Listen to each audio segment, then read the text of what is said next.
నమస్తే. విధుని స్వాతం లక్ష్మణ సమాజయుక్తం. వినాయక చవితి స్టార్ట్ అయింది. మరి విభిన్న రకాలుగా ఒక్కొక్కరు ఒక రకంగా దేవుని కొలుస్తున్నారు. పోయినసారి చూస్తే ఒక ఎత్తు, ఈసారి చూస్తే ఒక ఎత్తు. మరి ఇక్కడ చూసినట్టయితే ఇప్పుడు బాగా మరి భారతదేశాన్ని మొత్తం కూడా కుదిపేసిన అంశం, అన్ని వర్గాలను మరి అలవటించినటువంటి అంశం ఆర్టికల్ 370. మరి ఆర్టికల్ 370 తోటి మరి ఇక్కడ ఒక భారతదేశం పటం వేసి ఆర్టికల్ 370 వేసి మరి కర్వాన్ నియోజకవర్గం గుడిమల్కాపూర్లో మరి విభిన్న రీతిగా మరి ఇక్కడ వినాయక చవితి వినాయక మండపం నిర్వహించారు. మరి ఇక్కడ ఉన్నటువంటి దేవర కరుణాకర్ గారు ఉన్నారు. వారిని అడిగి మరికొన్ని విషయాలు తెలుసుకుందాం. నమస్తే సార్. నమస్కారం. అందరికీ కూడా వినాయక చవితి శుభాకాంక్షలు. ప్రతి సంవత్సరం కూడా మేము గత 17 సంవత్సరాల నుంచి గాయత్రి నగర్లో వినాయక మండపాన్ని నిర్వహిస్తాం. ఎప్పుడు కూడా ఏదైతే కరెంట్ అఫైర్స్ ఉంటుందో, గతంలో కూడా మేము కేదార్నాథ్ దేవాలయాన్ని ఎప్పుడైతే కేదార్నాథ్లో ఫ్లడ్ వచ్చిందో ఆ సమయంలో కేదార్నాథ్ దేవాలయాన్ని కూడా నిర్మాణం చేశాం. అదేవిధంగా అనంత పద్మస్వామి టెంపుల్ ఎప్పుడైతే నిధులు బయటపడ్డాయో ఆ రోజు కూడా మేము అనంత పద్మస్వామి టెంపుల్ని నిర్మాణం చేశాం.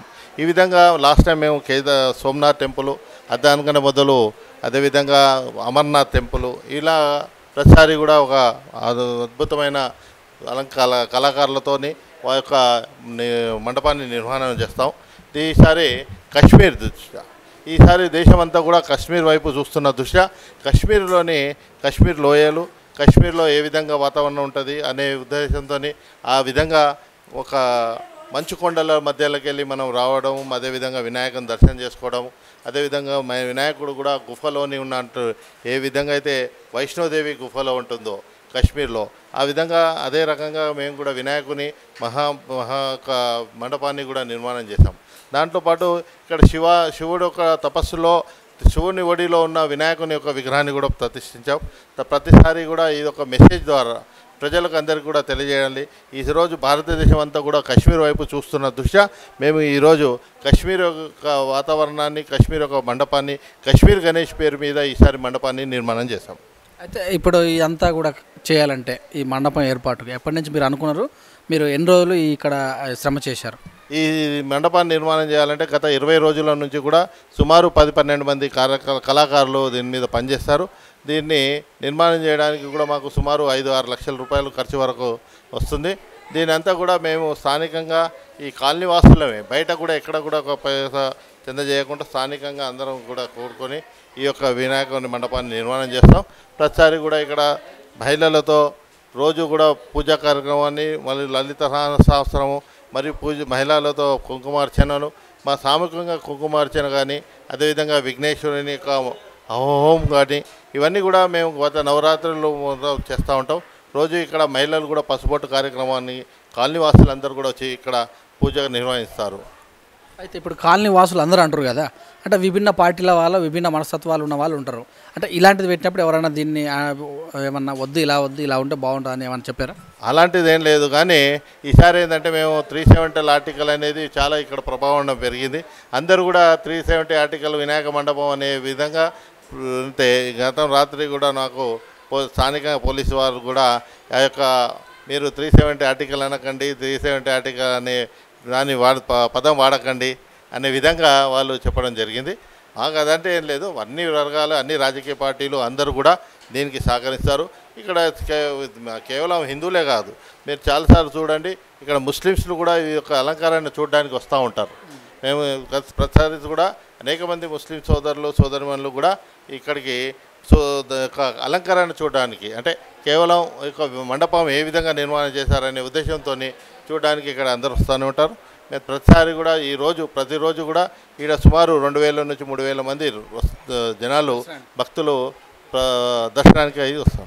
మీరు ఏమైనా ప్రసాదం కానీ ఈ నవరాత్రులు ఏమేమి ప్రసాదాలు అంటే రోజు ఒకటి పెడుతుంటారా లేకపోతే ఎలాగా? రోజు ఒక రకమైన ప్రసాదాలు, నవరాత్రులు 9 రకాలుగా ప్రసాదాలు మేము సుమారు ఇక్కడ అందరికీ కూడా వచ్చే విధంగా ప్రయత్నం చేస్తాం. అందరికీ కూడా ప్రసాదాలు పంచుతాం. అదేవిధంగా మరి 9 రోజులు కూడా 9 రకాలుగా ఒక రోజు ఒక రకంగా ప్రసాదం చేసి నిమజ్జన సమయానికి ఇటు నుంచి ఎటువైపు తీసుకెళ్ళే అవకాశం ఉంటుంది? ప్రతిసారి కూడా మేము వినాయక సాగరానికి నిమజ్జనానికి బయలుదేరుతాం. వినాయక చౌక్ నుంచి వినాయక సాగర్ వరకు ఈ యొక్క వినాయకుని తీసుకెళ్తాం. Ex corporator and contested MLA, అంటే ఈ విధంగా ఈ అంశాన్ని తీసుకురావడం వల్ల ప్రతిపక్షాలు ఏమన్నా అలాంటిది ఏముండదండి. ఇది ధర్మం గురించి చేస్తాం. ఈడ రాజకీయం చేయడం అనేది మా ఉద్దేశం కాదు. రాజకీయ వ్యక్తులు కూడా ఎవరు కూడా ఆ విధంగా వ్యవహారం చేయరు. ఎందుకంటే మేము అన్ని పార్టీలతోని అన్ని సంబంధాలతోని మేము రాజకీయంగా ఎన్నికల్లో అప్పుడే మేము పోటీ పడతాం. అనుభవం ఇప్పుడు మా కాలనీలోనే ఇక్కడ జేవుడ కార్పొరేటర్ టీఆర్ఎస్ నుంచి ఉంటాడు. అదేవిధంగా టీఆర్ఎస్ నుంచి పోటీ చేసిన ఎమ్మెల్యేకు జీవన్ సింగ్ కూడా మా కాలనీలో ఉంటాడు. అట్లాంటి ఏం లేదు. అన్ని రాజకీయ పార్టీల కూడా ఇక్కడ కాంగ్రెస్కు సంబంధించిన నాయకులు కూడా ఉన్నారు. అదేవిధంగా తెలుగుదేశానికి సంబంధించిన వాళ్ళు కూడా ఉన్నారు. అలాంటిది ఏముండదు. అందరు కలిసి దీన్ని ఎక్కువ మటుకు మనం స్థానికంగా ఈ కాలనీకి నేను చాలాసార్లు కూడా ప్రెసిడెంట్గా వివరిస్తూ నేను ఈ మండపాన్ని కూడా మొత్తం గణేష వినోత్సవాల్లో మా యొక్క పాత్ర ఎక్కువ ఉంటుంది. మేము అందరినీ కలుపుకొని పోయి ఈ యొక్క నిర్మాణం చేస్తాం. ఉత్సవ కమిటీ ఏమైనా ఉందా? గణేష్ ఉత్సవ సేవా సమితి అని కాలనీకి వెల్ఫేర్ అసోసియేషన్ ఉంది. దాంతోపాటు ఇది గణేష్ ఉత్సవ సమితి అని యువకులు ఎక్కువ మట్టుకుంటారు. వాళ్ళతో పాటు మేమంతా కలిసి దీన్ని చేస్తాం. నైట్ భజన కల్చరల్ ప్రోగ్రామ్ భజన కార్యక్రమాలు ఏమన్నా? భజన కార్యక్రమం ఉంటుందండి, పూజా కార్యక్రమం ఉంటుందండి, మహిళలకు పసుపొట్టు కార్యక్రమం ఉంటుంది.